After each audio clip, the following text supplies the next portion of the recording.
I'll never forget the moment I first stepped into that glass-walled boardroom. Everything about it screamed power, the gleaming table, the strategically placed abstract art, even the chilled bottles of imported water no one touched. My name is Elichin. I'm 33 years old, and back then, I was a biotech outsider with a chip on my shoulder and a lab coat stained with too many late nights. I'd built my company, Novoline, from the ground up. No fancy connections, no legacy handouts, just grit, failure, and a stubborn refusal to quit. That day, I was standing in front of the Thorne Medical Trust, pitching to people who normally wouldn't give someone like me the time of day. But I wasn't there to beg for a deal. I was there to expose why their current research pipeline was a ticking time bomb. I know you didn't bring me here for pleasantries, I said, projecting calm even as my palms were damp. So let's skip the small talk. There was a pause, a rustle of suits. Then she spoke. Then let's. Helena Thorne. She was seated at the center of the boardroom, flanked by executives who wore their skepticism like cufflinks. Helena, daughter of Marcus Thorne, the CEO and unofficial kingmaker of biotech in the Bay Area. She wasn't what I expected. Younger, sharper. Cool-eyed, but curious. She gestured for me to continue, and I laid it all out. The structural inefficiencies, the outdated trial protocols, the millions they were about to lose unless they adapted, and fast. I didn't sugarcoat a thing. And somewhere around slide 7, I noticed something shift. Most of the room wore polite disinterest, but Helena, she leaned in. When I finished, the room was quiet. So you're saying we've built our legacy on a flawed model? One of the executives said, voice tight with offense. No, I replied evenly. I'm saying your legacy is at risk. And I can fix it. Helena smiled then, not wide, just enough to show she appreciated boldness. Let's talk numbers. That's when I knew. The offer was coming. And it did right there in that same room. An exclusive development contract, full integration with their research division, and unofficially the chance to make waves in an industry still skeptical of outsiders like me. As the room emptied, Helena lingered. She didn't say much, just offered a hand and a single sentence. I think we'll get along just fine. That handshake? It changed everything. 5 years later, I was 38, married to Helena and living in a penthouse that overlooked the San Francisco Bay. We had champagne in the fridge, priceless art on the walls, and an empire we'd built together. Or so I thought. My 38th birthday should have been a celebration. The kind you remember because everything clicks, the food, the wine, the company. But from the moment I stepped into the rooftop lounge of our building, something felt off. The lighting was perfect, warm and soft, reflecting off the curved glass walls. Waitstaff moved quietly with trays of charred scallops and champagne. The room was filled with polished smiles and polished people, investors, researchers, old friends from the trade circuits. People who usually made me feel like I'd finally arrived. But Helena? She barely looked at me. She'd planned the whole party, of course. Down to the imported centerpiece orchids and the wine list curated to match the courses. But she hadn't smiled once since I walked in. Not really. Not the kind of smile that reaches your eyes. And every few minutes I caught her glancing toward the door. I chalked it up to stress. Until I saw him. Lucas Dreyer. He entered like he owned the room. Perfectly tailored charcoal suit, that smug biotech swagger that always rubbed me the wrong way. We had history, Lucas and I competing bids, backroom deals, a few moments I didn't talk about because they'd never been proven. Helena had dated him once, years before we met. She told me about it early in our relationship. Old news, she'd said. We barely lasted a season. So why the hell was he at my birthday party? I watched from across the room as Helena walked up to him with that same smile she used in photo ops, gracious, unreadable. But then he leaned in and said something only she could hear, and her hand grazed his arm in a way that didn't look accidental. I kept a drink in my hand and my expression neutral. I'd spent too many years in rooms like this to let anything show. But inside? My gut tightened. Max once told me that instincts don't retire just because your job changes. You spent too many years reading lies in real time, he said. You'll know when something's wrong before your brain catches up. And he was right. An hour later, while chatting with a pair of venture capitalists, I felt my phone buzz. Max. Urgent. We have a breach. Not good. That's all it said. I excused myself with a polite nod and headed to the restroom, pretending I was on a quick call. I texted back one word. Where?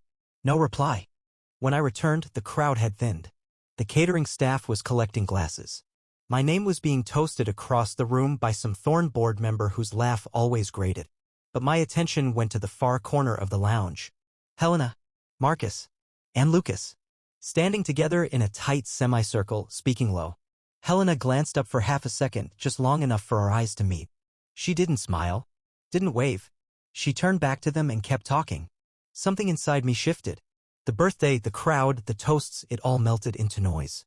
I suddenly felt like a guest at someone else's party. And I had a feeling I wasn't just being pushed out of the spotlight. I was being written out of the script. Max's office wasn't listed on any map, and that was by design. It sat above a locksmith's shop in Daly City, behind an unmarked door and a second layer of biometric security. The space smelled like cold metal and old coffee, lit by desk lamps and glowing monitors. Surveillance feeds lined the wall. Max worked in a quiet rhythm, tapping keys, cross-referencing, digging. "Tell me it's not what I think it is," I said, stepping inside. Max didn't turn around. "Wish I could." He clicked a few keys and brought up a paused frame of security footage. My wife, Helena, walking into a private suite at the Avalon Hotel. Lucas Dreyer held the door open for her. I stared at the screen, my stomach tightening. "Date? 3 weeks ago," Max said. "Same time she told you she was in LA for a board retreat." He played the next file, audio this time. Helena's voice, calm, direct, sharp as ever. "If the misconduct clause sticks, he'll be forced to divest within the quarter. We'll sweep up the IP after the dust settles." "Lucas, and the prenup?" "Helena, already set. He won't see it coming." I sat down slowly, like my body couldn't quite keep itself upright. Max didn't say anything. He just waited. "This isn't just about the company," I said finally. "This is personal." "It always is," Max replied. He spun around in his chair and handed me a folder.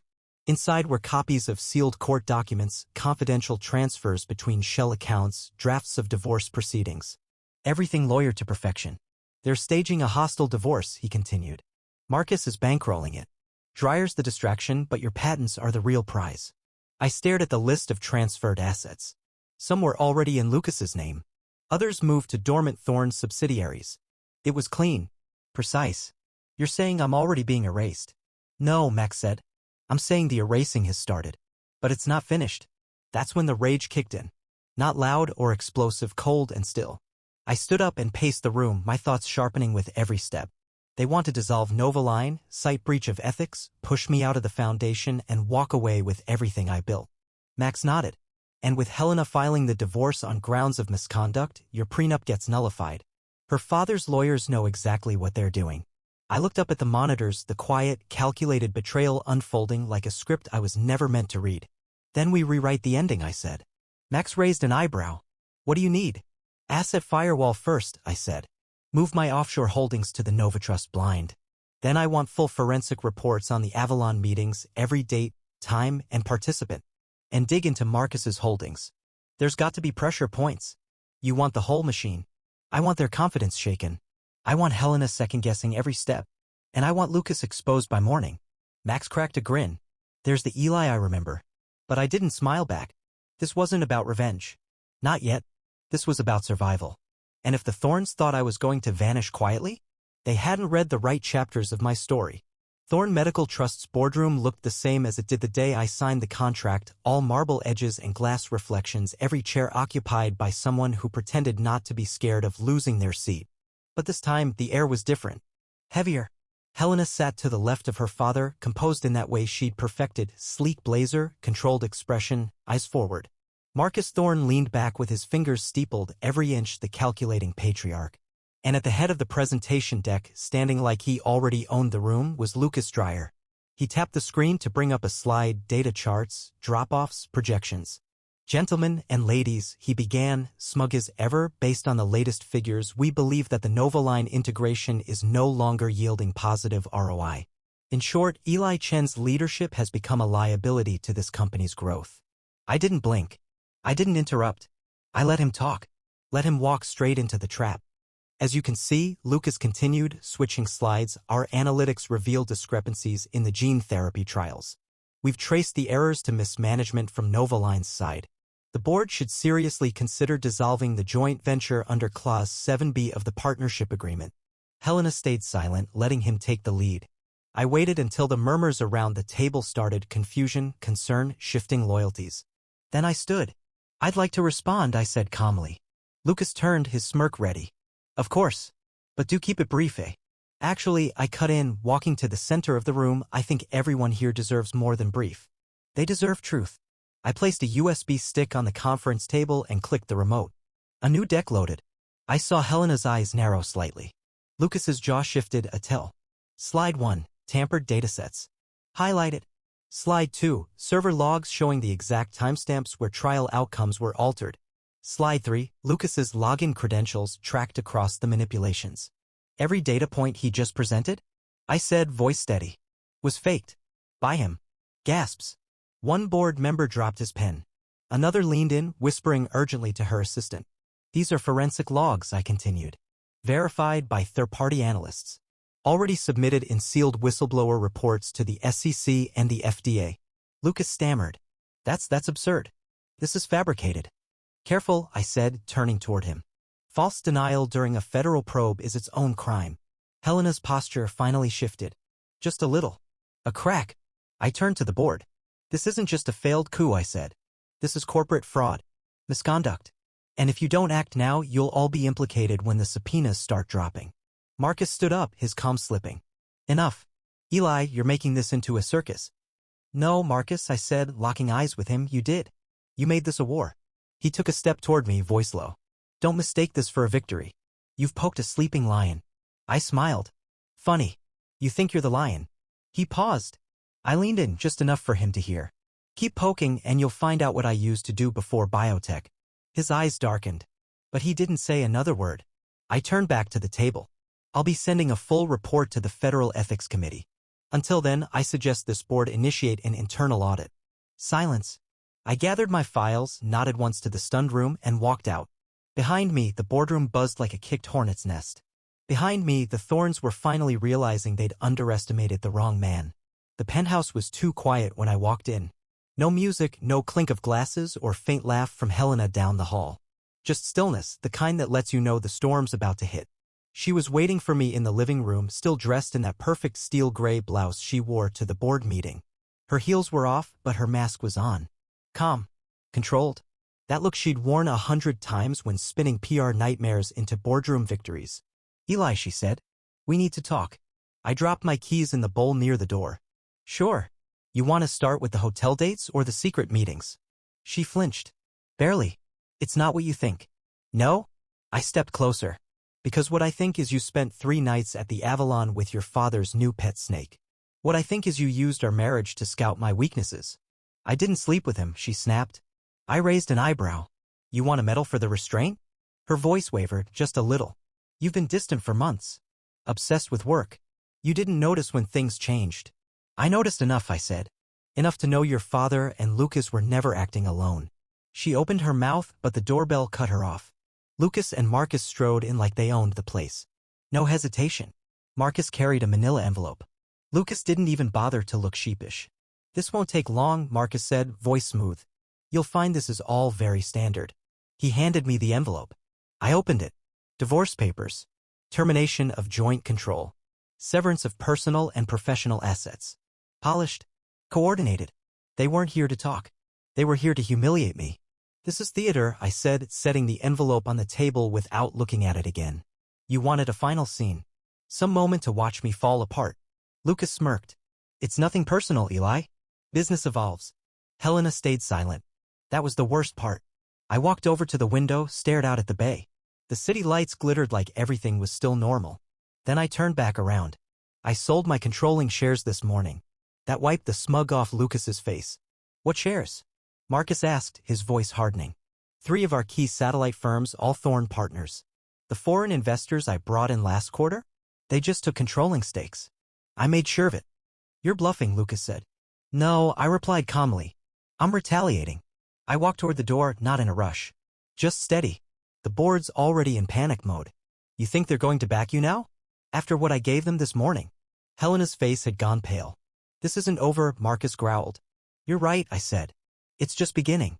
I left them standing in my living room, watching the empire they thought they owned start to crack beneath their feet. And for the first time since this war began, they looked scared. Max's lab had always been more bunker than workspace, low ceilings, blacked-out windows, servers humming like angry bees. But now it felt like something else entirely. A war room. Every monitor displayed pieces of the Thorn Empire, board structures, offshore accounts, encrypted documents slowly unlocking under Max's fingertips. And on the far wall, a massive digital board outlined our phases 1 to 3 with red lines tracking what we'd already set in motion. I stood with the coffee in one hand, watching as the map of Marcus Thorne's empire began to split at the seams. They're leveraged 6 ways from Sunday, Max muttered, eyes scanning figures. Debt over debt masked by foreign subsidiaries. A slight downturn and it all implodes. Show me Helena's accounts again, I said. He clicked twice. A list popped up. Cayman Islands, Luxembourg, Dubai. Wire transfers marked in round amounts, clean laundering indicators. The totals were worse than I expected. She's pulled nearly $9 million out of shared ventures, Max said. Disguised as consulting fees. Her father signed off on every one. And Lucas? Still gambling like Vegas owes him something. Private betting rings. Chinese markets. One of the accounts we traced back is already under FBI watch. I nodded. Perfect. Behind me, the door hissed open. A woman stepped in, tall, composed, with sharp features and sharper eyes. Her hair was silver, pulled into a tight bun. She didn't say hello, just handed Max a drive and looked at me like she already knew the ending. Dr. Celeste Quill, Max said. My old handler. Eli, she said, finally speaking. Her voice was smooth and low. You've stirred a very dirty pot. That was the goal? She plugged the drive into the central system and images flooded the main screen.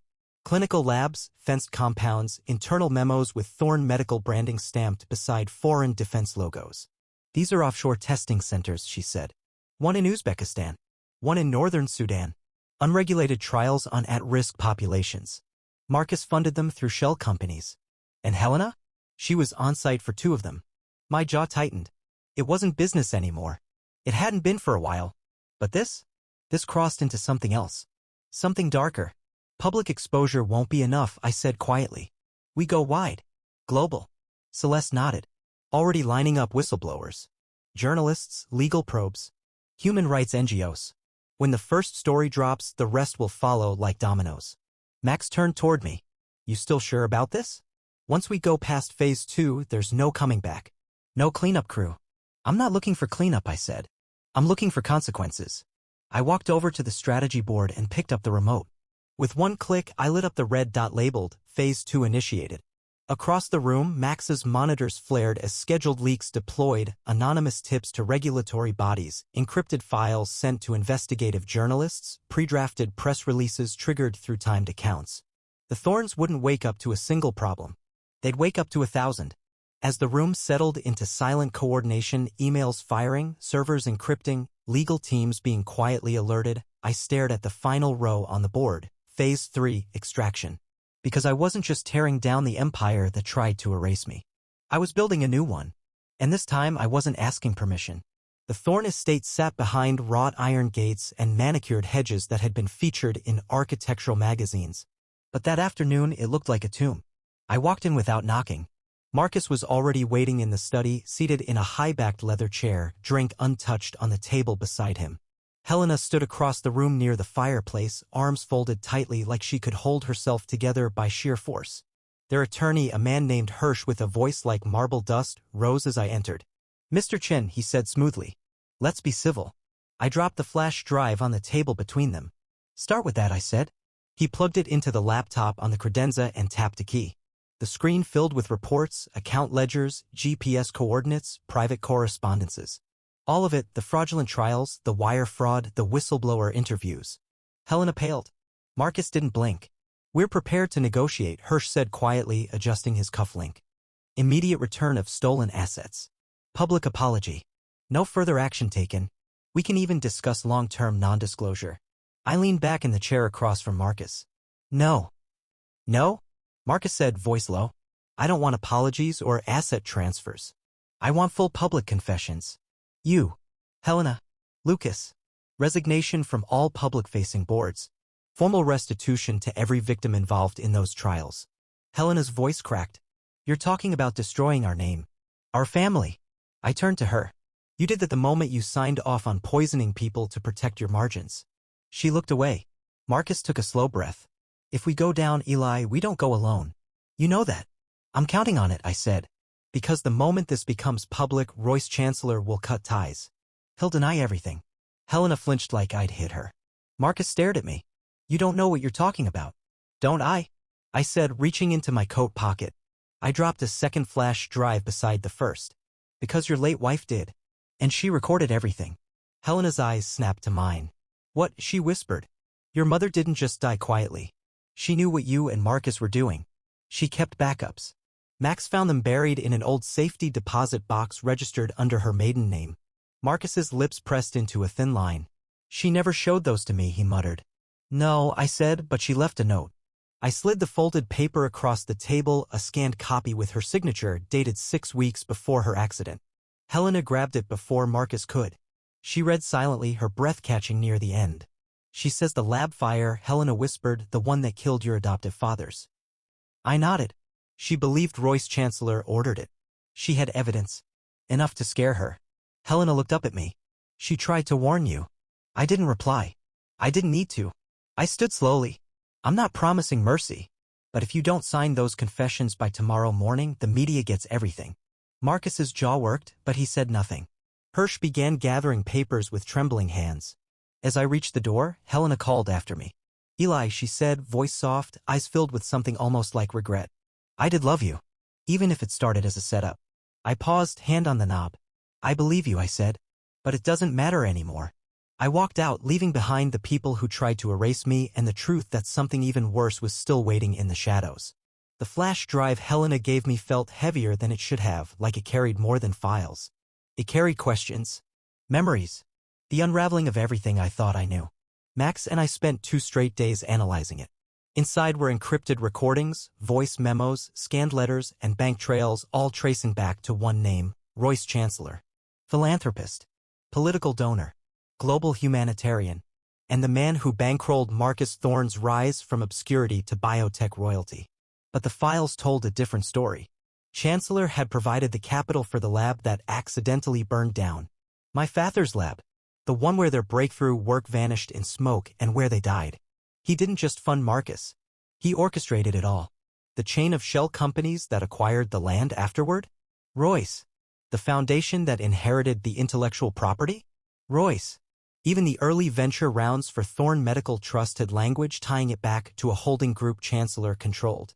My entire past, the tragedy that shaped me, hadn't been fate. It had been designed.